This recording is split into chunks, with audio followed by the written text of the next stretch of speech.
Bismillahirrahmanirrahim. Assalamualaikum warahmatullahi wabarakatuh.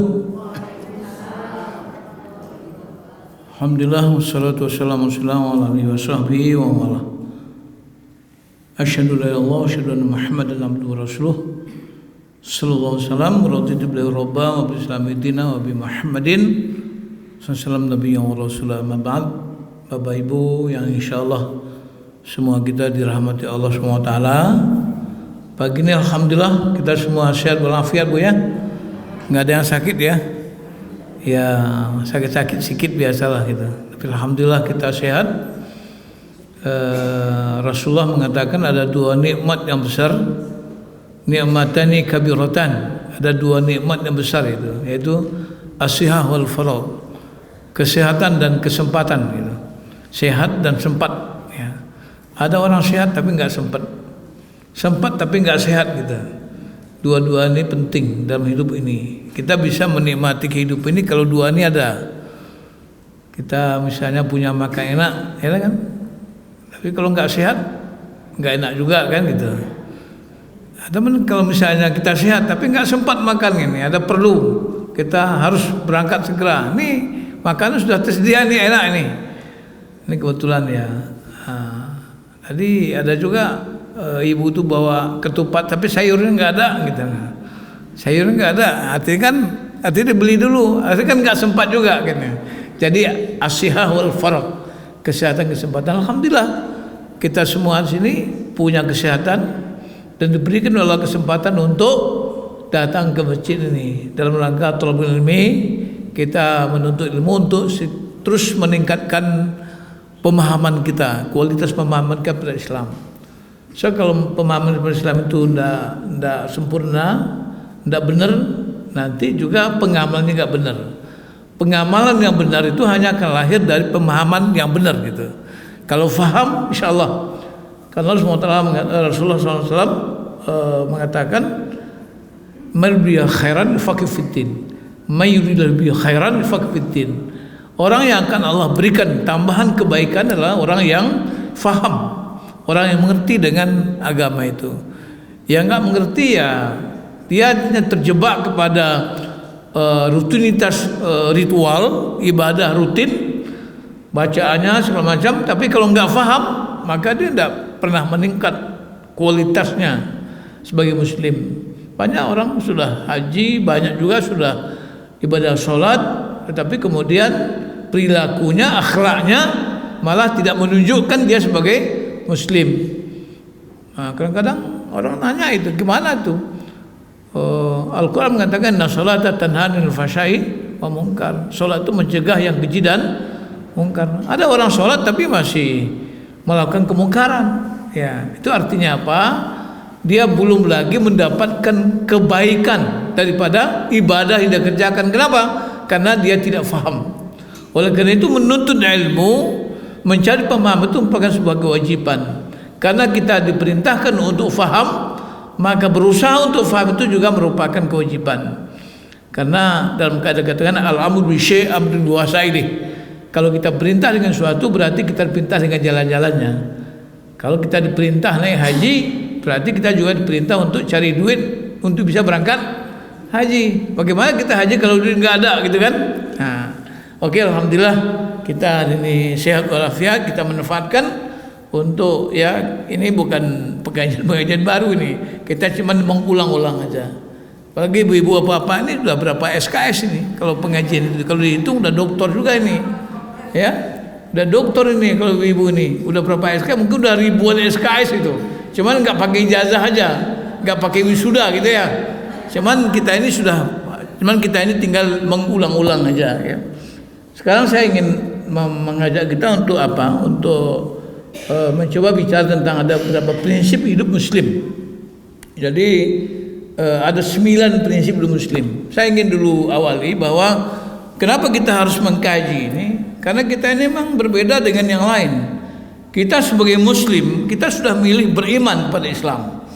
Kita sudah menyatakan syahadah kita, pengakuan kita bahwa tidak ada ilah kecuali Allah Subhanahu wa taala, wa Muhammad itu Rasulullah SAW. Kita adalah orang-orang yang memiliki keyakinan. Di antara keyakinan itu adalah sebagai manusia kita yakin percaya bahwa kita hidupnya tidak di dunia saja.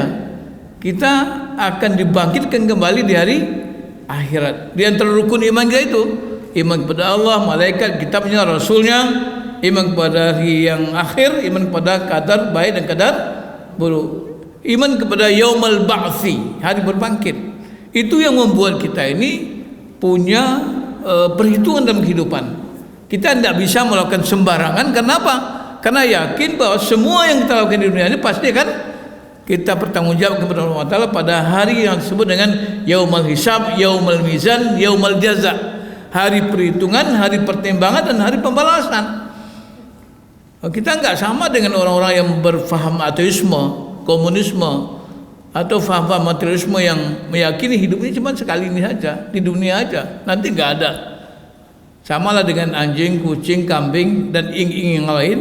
Itu kan hidupnya dia kan tidak perlu bicara apa-apa, dia tidak perlu sholat segala macam, karena memang dia hidupnya di dunia saja, meninggal selesai habis perkara kan gitu.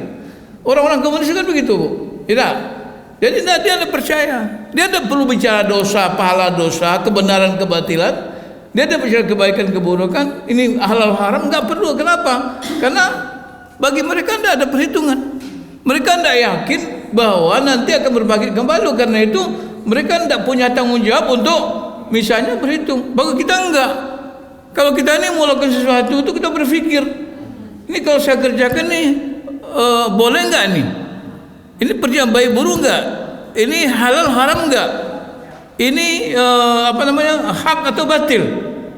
Ada value, ada kebenaran yang kita yakini.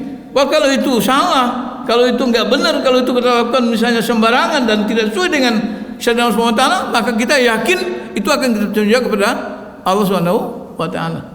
Itu kan iman. Jangankan apa, Bu, jangankan kita mungkin ratusan triliun mau korupsi, 10.000 rupiah saja itu kita memakan yang tidak. Bagi kita orang beriman kita berhitung. Kenapa?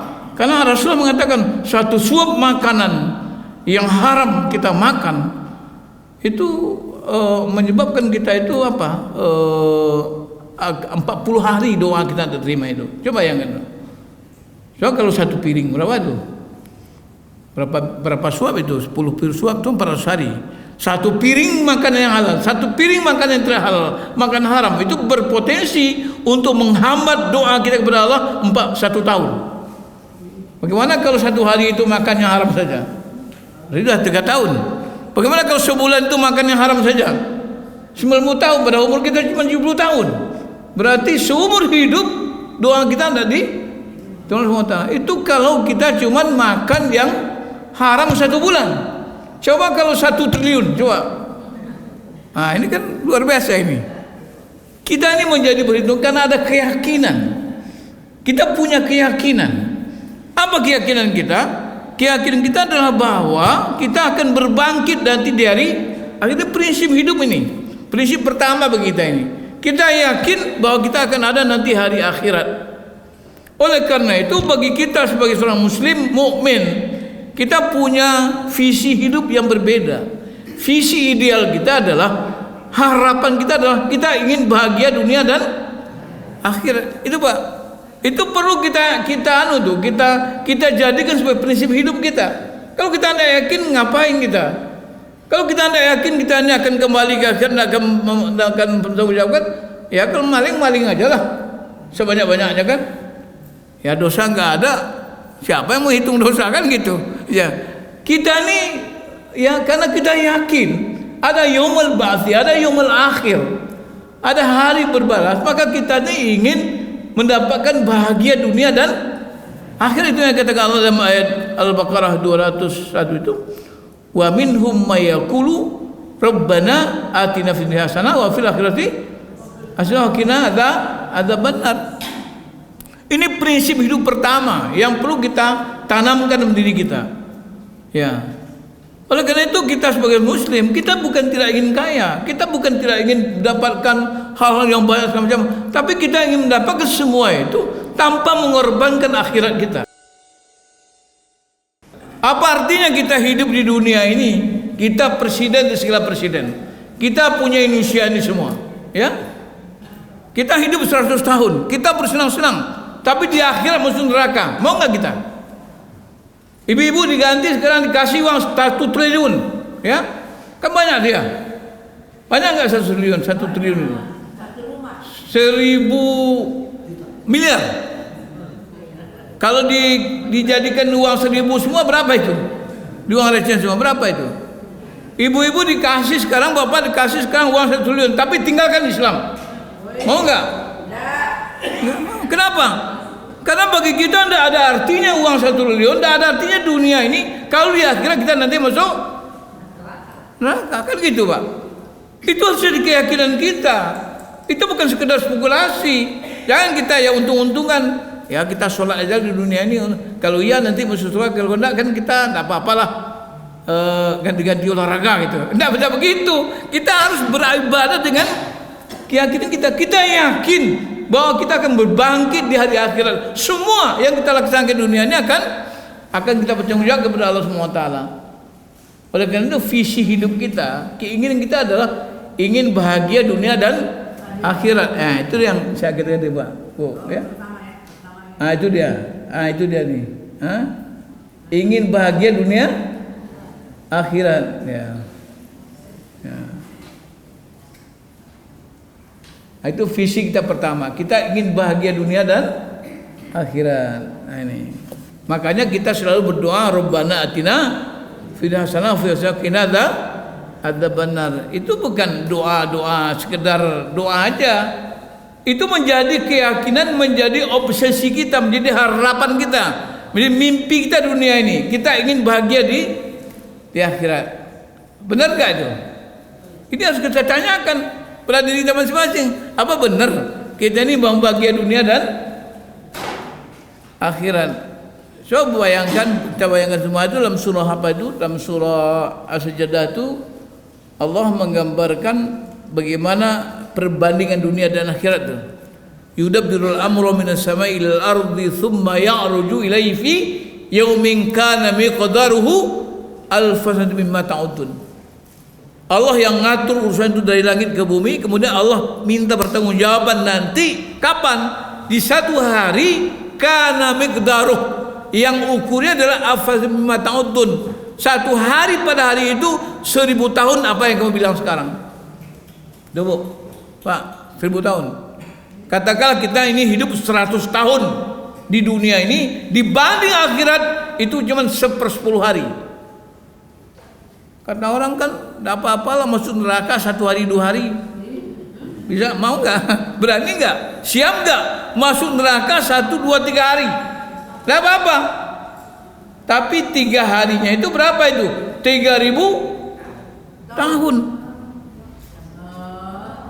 Ya, siap nggak kita masuk neraka 3 hari? Jangan 3 hari, Bu. Keinjak puntung rokok aja kita kelimpasingin, Bu. Kalau bahasa itu kelimpasingin namanya itu. Ya. Jadi Mas sekalian, ini keyakinan. Nah, keyakinan itu membuat kita punya cita-cita. Ada korelasi yang kuat antara keyakinan kita. Kenapa orang misalnya berani melakukan perbuatan yang haram, berzina setiap hari, korupsi, curang, bohong terus seumur hidupnya? Kenapa dia berani? Karena dia tidak percaya. Karena dia tidak yakin akan hari berbangkit. Kenapa kita tidak mau bohong? Kenapa kita tidak mau zina? Kenapa tidak mau merampok? Tidak mau bunuh? Tidak mau melakukan sesuatu yang haram? Kenapa? Karena kita takut, kita khawatir, kita yakin semua itu akan kita pertanggungjawabkan kepada Allah Subhanahu wa taala. Ini kajian iman ini yang penting dulu, Bu. Ini yang penting dulu. Kalau ini tidak dulu perkaranya, yang lain tidak selesai itu. Ini yang harus kita tetapkan, kita yakinkan. Ini yang disebut dengan visi, dengan prinsip pertama. Prinsip pertama ini apa? Cita-cita hidup kita sebagai muslim adalah ingin bahagia dunia dan akhirat. Itu namanya visi ideal namanya. Kalau Muhammadiyah itu kan visi idealnya apa? Menegakkan menjunjung tinggi agama Islam sehingga terwujud masuk Islam yang sebenarnya. Itu diturunkan dari matan keyakinan dan cita-cita hidup Muhammadiyah. Kita pun juga begini. Sebagai muslim kita harus punya MKPM namanya, MKCPM, matang kita cita-cita hidup pribadi muslim. Nah, karena kita yakin kita akan berbagi di akhirat, maka kita punya visi ingin mendapatkan bahagia dunia dan akhirat. Itu visi pertama ya, visi pertama kita. Tapi tentu tidak bisa rubana-rubana tidak bisa. Kita kadang-kadang baca ayat itu tapi lupa baca ayat berikutnya. Ayat berikutnya apa? Allah mengatakan ulaika lahum nasibun mimma kasabu. Itu ayat berikutnya itu. Ayat 201 itu ulaika lahum nasibun mimma kasabu wallahu sari'ul hisab. Mereka itu hanya akan memperoleh apa yang mereka usahakan. Dan Allah segera hisabnya. Maksudnya apa Bapak sekalian? Walaupun kita Rabbana atina fid dunya hasanah setiap hari 1000, sejuta, semiliar kali, tapi kalau kita tidak usaha untuk dapatkan bagian akhirat, maka kita tidak akan dapat juga. Kan gitu. Nah, mungkin barangkali untuk muhasabahnya ke kita ini apa? Ya barangkali mungkin kita hitung-hitung hidup kita ini sudah 50 tahun, 60 tahun. Kalau saya alhamdulillah kan masih muda nih Bu. Baru berumur 76 tahun saya ini. Masih umur 76 tahun saya, kan masih muda itu. Dibanding Nabi Nuh gitu. Nabi Nuh itu 1050 tahun umurnya. Kalau kita mengaku tua sekarang jumpa dengan Nabi Nuh, malu kita nanti. Nabi Nuh bilang kamu masih umur 50 tahun kok bilang tua katanya. Saya ini 1050 tahun tidak pernah bilang tua katanya kan. Jadi kita jangan merasa tua lah, ya. Ya. Jadi katakanlah kita ini berapa? Yang apa 100 berapa? Ya, 100 tahun lah, ya. 100 tahun. Ya. Kalau kita ini misalnya dalam kehidupan kita ini apa yang sudah kita berikan, kontribusikan untuk akhirat kita? Ya. Kalau untuk dunia mungkin kita hitung bisa dihitung Bu ya. Berapa beli rumah yang sudah kita beli rumah untuk dengan duit kita. Kemudian berapa beli mobil, berapa biaya makan, berapa uang kita gunakan untuk plesir ke sana ke sini ke situ, berapa. Kemudian kita coba hitung lagi berapa uang kita, harta kita yang sudah kita berikan untuk mendapatkan akhirat.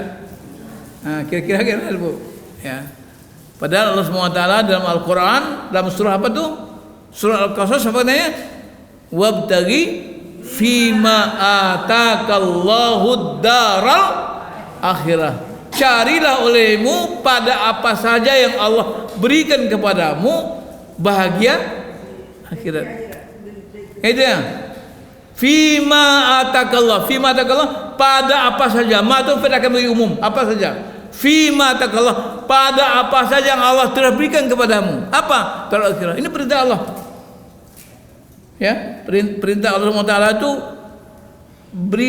pergunakan semua. Kita dikasih pangkat jabatan, kita dikasih harta kekayaan, kita dikasih ilmu pengetahuan, kita dikasih kemuliaan dan kehormatan, kita dikasih kesempatan, semua fasilitas Allah SWT perintahkan, pergunakan semua untuk daral akhirah.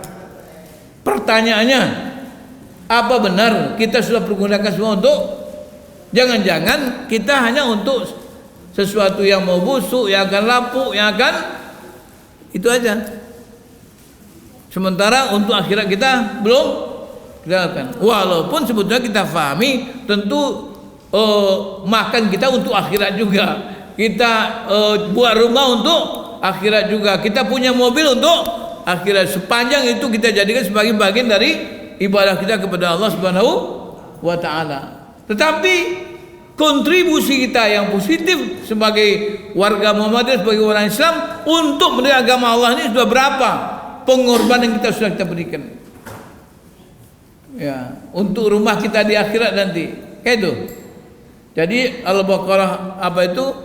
Al-Baqarah Al-Qasas 77 itu ada 4P itu. Kata Buya Anarwas itu menjelaskan ada 4P. P pertama itu darul akhirah, itu paradis. Ya, paradis itu artinya apa? Surga. Ya. Yang kedua apa? Wala tansa nasibaka minad dunia, dan jangan engkau lupakan bagaimana itu profit, keuntungan. Keuntungan itu P yang kedua. Kemudian ahsin kama ahsanu ilaik. Ya, berbuat baiklah kepada manusia sebagaimana berbuat. Itu adalah namanya pupil masyarakat, ya. Jadi juga kita membangun komunikasi bagaimana kita berbuat pada masyarakat. Jadi pupil. Jadi ada parades, ada profil, ada pupil. Dan yang keempat apa? Wala tabghil fasad fil ard. Jangan engkau berbuat rusak di bumi. Itu namanya planet. Nah, jadi ayat Al-Qasas itu ada 4 P yang kita pelihara itu. Pelihara ya akhirat kita agar kita dapat surga, pelihara dunia kita dapat profit, dan pelihara hubung kita dengan hablum minallah, dengan hablum minannas, hubung dengan masyarakat, dan jaga bumi kita, karena bumi ini tempat hidup, tempat kita mencari surga. Tak mungkin orang dapat surga kalau dia enggak berbumi, ya. Dia di bumi ini adalah tempat kita untuk mazratul akhirah, tempat kita mendapat akhirat. Nah, cuman kadang-kadang prioritas yang penting. Mana yang prioritas? Kadang kalau misalnya kita panggil anak kita, yuk sini, ini kasih uang 100.000, ini beli beras, dan kalau ada lebihnya beli gelas harga 5 kilo. Kalau ada lebihnya nanti jangan lupa beli kerupuk, ya. Tapi anak ini dasar otaknya kapunduang, ya. Kapunduang itu artinya kepalanya gede tapi isinya kurang. Ya, anak itu banyak main-main di jalan, akhirnya sampai di warung dia beli semua kerupuk, beras lupa. Kira-kira ibu marah nggak sama anak itu?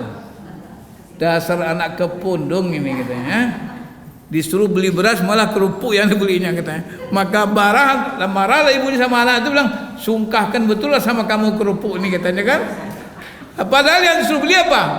Beli beras, jangan lupa beli kerupuk. Kata Allah, cari akhirat dan yang dapat jangan lupa dunia. Yang kita cari dunia saya lupa akhir pasti kita kena marah oleh Allah Subhanahu wa taala, kan gitu.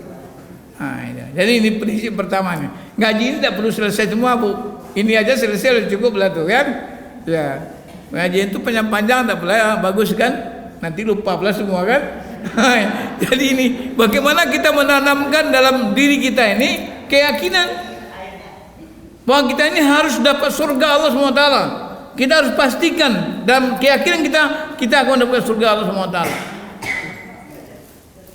Ada juga ibu-ibu yang nanya sama saya itu, bingung juga dia.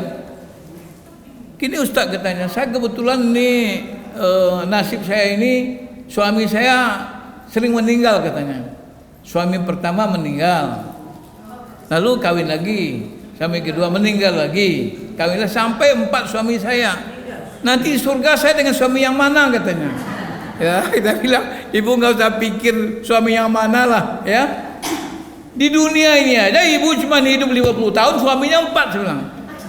Di akhirat itu nanti ratusan jutaan tahun. Fiha abada, khalina fiha abada. 1000 suami bisa di sana saya bilang. Apalagi 4. Ya kan?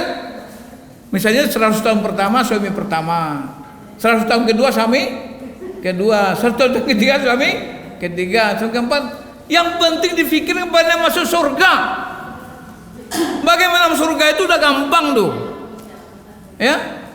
Nggak ada cerita lagi tuh mau apa itu. Ada lagi yang nanya, Bu, ini saya nggak sempat itu. Anak saya nggak sempat nikah, gimana Bu? Saya ada suami. Kan itu yang cuman dapat situ cuman bidadari laki-laki aja. Yang perempuan kan tak ada itu bidadaranya. Nah, baca itu surah Al-Insan itu, baca itu. Wa yatufu alim wildan mukhalladun. Mereka itu nanti akan dikelilingi oleh anak-anak muda yang awet, yang gagah-gagah. Idza ra'aitahum hasibtahum lu'lu'an mansura. Ketika engkau lihat mereka seperti mutiara yang pertama, idza ra'aita thamma ra'aita na'iman wa mulkan kabira. Luar biasa, Bu. Jangan ragu kita. Satu aja yang perlu kita usahakan, bagaimana masuk surga. Kalau saya sederhana aja, Bu, di balik pintu surga aja cukup lah. Kita tinggal jalan-jalan nanti di surga itu. Kan sudah surga itu tidak ada lagi halangan tuh. Masuk pintu surga itu, Bu, yang penting. Ya, jangan pikirkan yang lain lah. Yang lain dipikir, oh bagaimana suami saya nanti, bagaimana. Nah, itu tidak usah. Bagaimana kita sekarang sama-sama masuk surga Allah Subhanahu wa taala. Ini visi ideal kita. Ini harapan kita, ini mimpi kita. Kita ingin bahagia dunia dan akhirat. Ya. Kalau di akhirat kita bahagia, kita ingin juga. Oh, ada juga orang bilang di dunia ini biarlah kita miskin asal masuk surga. Jangan. Ya. Udahlah miskin di dunia, nanti di akhirat masuk neraka pula kan? Ya. Jadi apa? Di dunia kita, biarlah kita kaya di dunia asal masuk surga. Ini. Jadi Bu, Pak, ya, ada game kita sederhana aja Pak. Iman tebal, kantong tebal. Ya, yes, gitu. Iman tebal, kantong tebal, yes. Nah, ini. Iman tebal, kantong tipis, oke.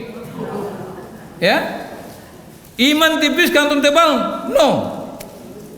Iman tipis, kantong tipis, naudzubillahi min dzalik. Udahlah miskin dunia masuk neraka. Ah itu, ya. Ada gitu.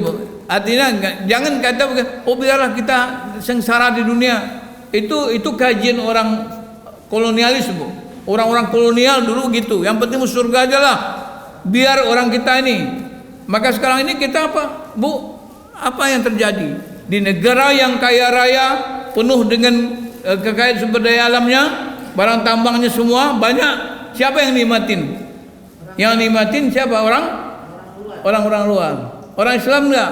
Apa karena kita enggak disayang Allah? Kita enggak berilmu, kita bodoh. Saya sudah punya tulisan itu. Ya. Ada berapa sebab kita ini miskin? Pertama bodoh. Bodoh itu apa? Dulu kita ini ilmu ini dibagi. Dikotomi ilmu. Ini ilmu umum, ilmu agama.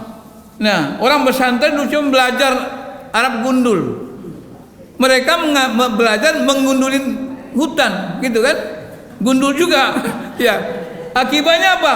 Satu sekolah cuman belajar ilmu agama, tidak belajar ilmu tentang ngurus dunia. Yang satu ilmunya, sekolahnya ngurusin dunia saja, tapi tidak belajar ilmu agama. Terjadilah sekuler. Satu sekuler kanan, satu sekuler kiri. Yang sekuler kanan mana? Yang orang pesantren itu sekuler kanan itu. Dia tidak mempelajari urusan dunia. Dia yang pelajari urusan akidah, ibadah, muamalah, akhlak itu aja. Dia tidak belajar bagaimana cara mengeluarkan barang tambang. Dia tidak belajar bagaimana mengolah hasil hutan. Dia tidak belajar bagaimana menangkap ikan. Akhirnya apa? Ikan kita tangkap orang, hasil tambang kita ditambang orang, hutan kita digundulin orang, semua kita cuma nonton saja. Kenapa? Karena kita tidak punya ilmu. Yang belajar itu siapa? Yang coba belajar itu mereka. Dibuatkan sekolah-sekolah umum yang cuma belajar bagaimana mengurus dunia. Akhirnya mereka berhasil. Ya.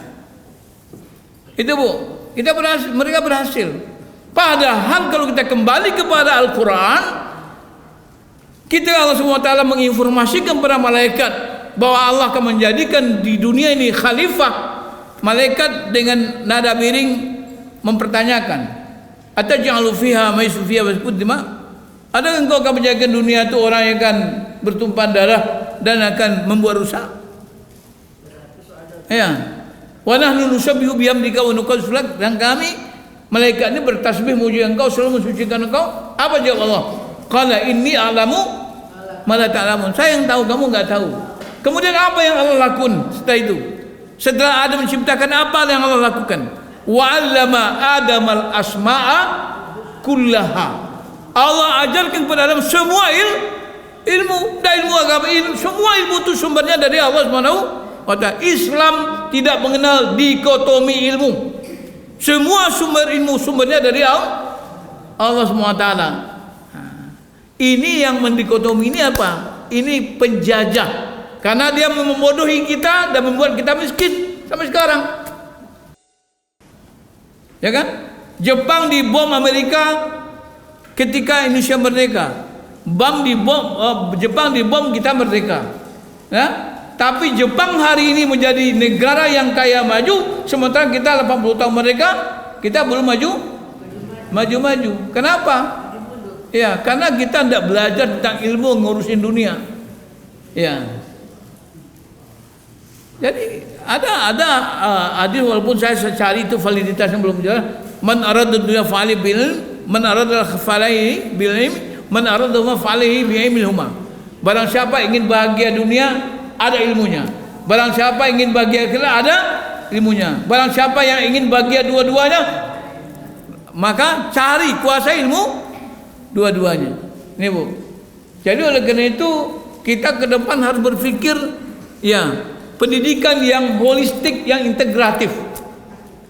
Nah, ini cerita disertasi saya pikir Bu. Saya ini kan termasuk orang yang lama sekolahnya ini. Ya, artinya sekolah sampai tua ini saya. Saya baru dapat doktor saya baru bulan Mei kemarin. Ketika umur saya 75 tahun tambah 5 bulan tambah 9 hari. Jadi saya ini termasuk dokter yang tua ini saya ini. Ya. Apa yang jadi novelty saya itu apa?